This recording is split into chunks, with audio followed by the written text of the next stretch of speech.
دا یو خور سوال کړی دی چې دا دنګ پیزار او دنګ سینډل د زنانو دپاره استعمالول څنګه دي او په څومره مقدار کې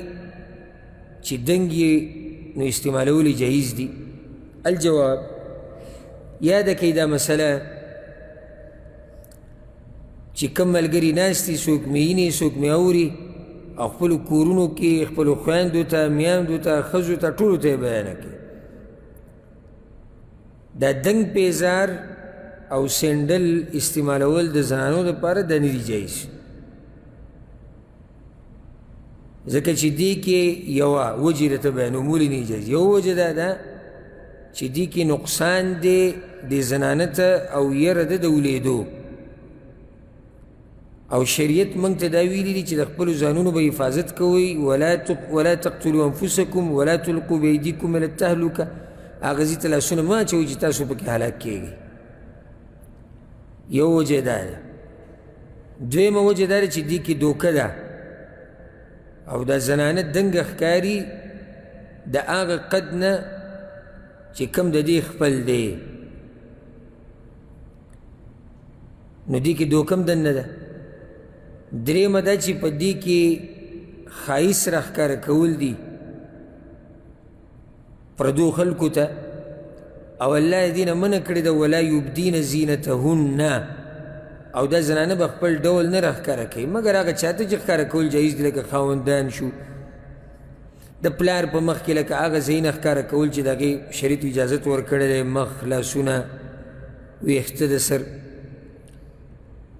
او سخر شو، زوی شو، د خاوند زامن شو، رونه شو، رواره شو، خوریی شو، دغه به استثنایي خبرې دي. دوه وجې شوې، که دوه که درې. څلورمه وجه دا ده چې د دې د لاسه دا زنانه لږه مخې ته مایله وي، مخې ته کږی داسې خیر م کړی کومه زنانه چې دنګ سینډل اچي دا نیغه نه وي، مایله وي مخې طرف ته، نو حدیث کې وعید د هغه زنانو دپاره راغلی المائلات الممیلات چې کږي او نور خپل طرف ته کږی. نو یره ده داسې نه چې دغه حدیث کې داخلي شي. څو وجې شوې؟ څلور. پنځمه وجه دا ده چې د دې د لاسه ملا کې بیماري لګېدی شي، ملا ته تکلیف میلاویږي، نو د دې د لاسه منع ده. پنځمه وجه هغه دا ده چې د دې دنګ سینډل او دنګ پیزار داسې اواز وي چې هغې نه فتنه جوړېږي. کله چې زنانه دنګ پیزار په خپو کړي او دنګ سینډل او روان وي او ټک ټک کوي، نو د دې نه څه جوړېږي؟ فتنه جوړېږي. نو ځکه د دې استعمالول نه دي روا. څو وجې شوې؟ اوومه وجه یې والا په دې کې تشبه دی په فاسقاتو سره، هغه زنانه چې هغه ډماني او د فلمونو سندرو والا او بېدینه زنانه وي، نو د هغوی د پیزارونو دغه شکلونه او دغه طریقې، نو دې کې د هغوی سره تشبه دی. او فاسقات د بني اسرائیلو دا به راته فایده ذکر کړم. بني اسرائیلو کې چې کومې فاسقې زنانې وي د هغوی هم دا طریقه وه. حدیث کې راځي امام ابن خزیمه رحمه الله راوړی، پیغمبر صلی الله علیه وسلم د یو زنانه تذکره کوله په بني اسرائیلو کې وی کانت قصیره، هغه ډېره چیته وه، هغه زنانه چیته وه. واتخذت رجلین من خشب، نو ځان له پیزار یا خپې د لرګي جوړې کړې. خپې د لرګي مطلب دا کوي چې یعنی پیزار یې د لرګي جوړ کړو او دنګ دنګ پیزارو، دا یو قسمه خپه شوه د لرګي. او ځان له یو ګوتۍ جوړه کړه چې هغه ګوتۍ د برې نه بنده وه، له غلق و طبق، هغه ګوتۍ د برې نه بنده وه او دننه خالي، او په هغې کې خوشبو ور واچوله په دې ګوتۍ کې، او د دوو زنانو په منځ کې روانه شوه چې هغه دواړه ډېرې دنګې وي، نو خلکو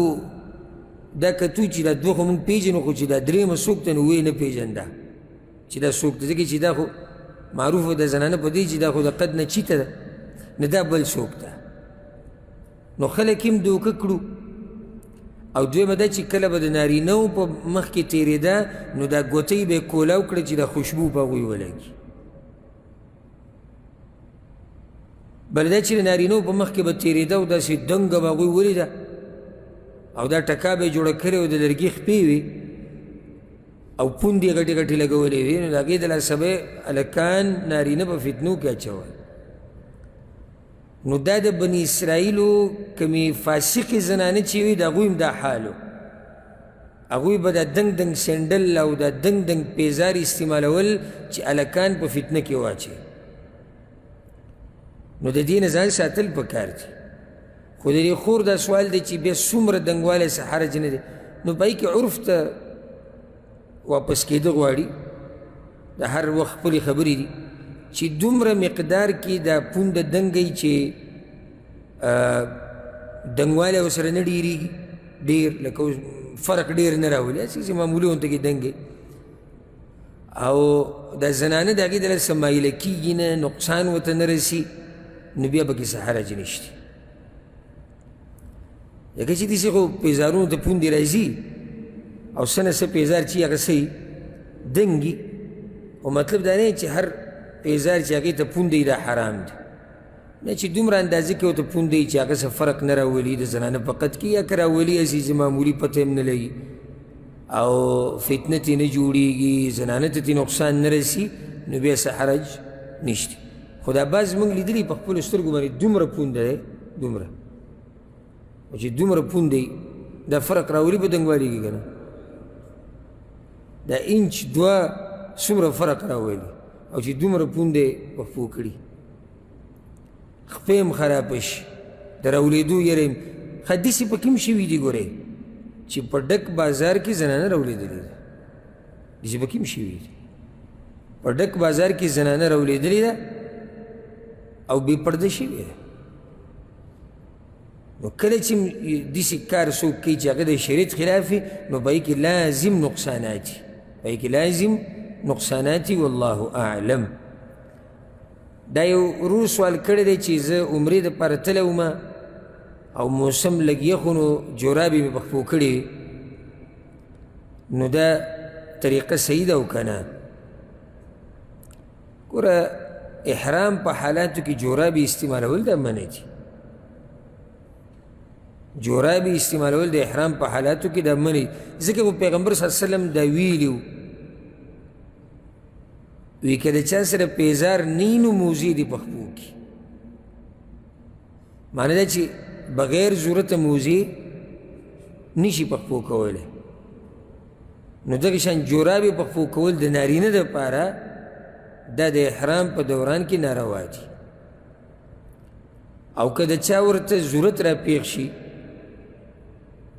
بیمار دی وی چې لازم په خپو کومه نو د کعب بن عجر رضی الله عنه هغه روایت چې چې هغه په سر کې سپږې شوي وي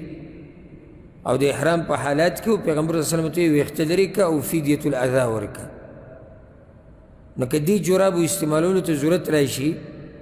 جرابې به استعمال کړي او څه به ورکړي فدیة الاذا به ورکړي ګډ حلالول د مکې په غریبانانو تقسیمول یا شپږو مسکینانو له خوراک ورکول او یا درې ورځې روجې نیول چې کوم کار ورته به یې درې ونو کې اساني هغه دې وکړي